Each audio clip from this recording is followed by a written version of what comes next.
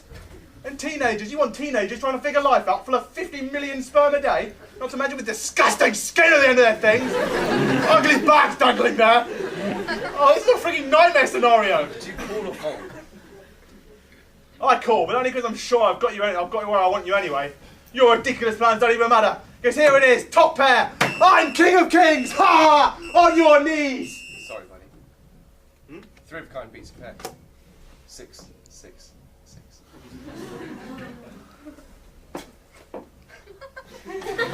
Sexually mature in their early teens. 50 million sperm a day. And a foreskin that you can't stand. I'm an intelligent designer. And the ultimate act of love is a sin. I demand a rematch. Are you serious? Okay, then let's play for the female reproductive system this time. By the time I'm through with you, I don't know, I'll have them bleeding out of it or something. What? Bleeding? Yeah, and I'll get you to make pregnancy involuntary and childbirth practically deadly. Oh, your deal.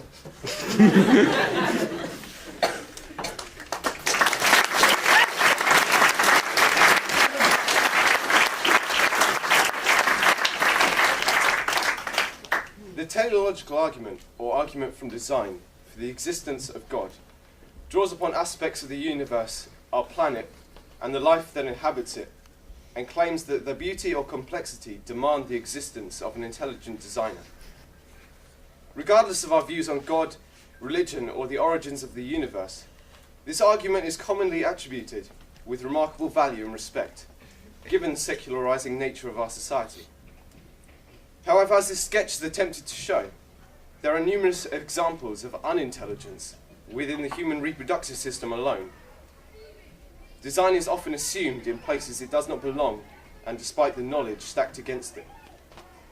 As is far too common, society at large abuses its ability to reason, analyse, and verify in favour of comfortably accepting its presupposed norms. Irrespective of the culture you were born into, the lifestyle you have chosen, or the beliefs you currently hold, I urge you to put the understanding and growth of knowledge built upon inductive reasoning and historic examination ahead of what we are simply expected to accept. Thank you.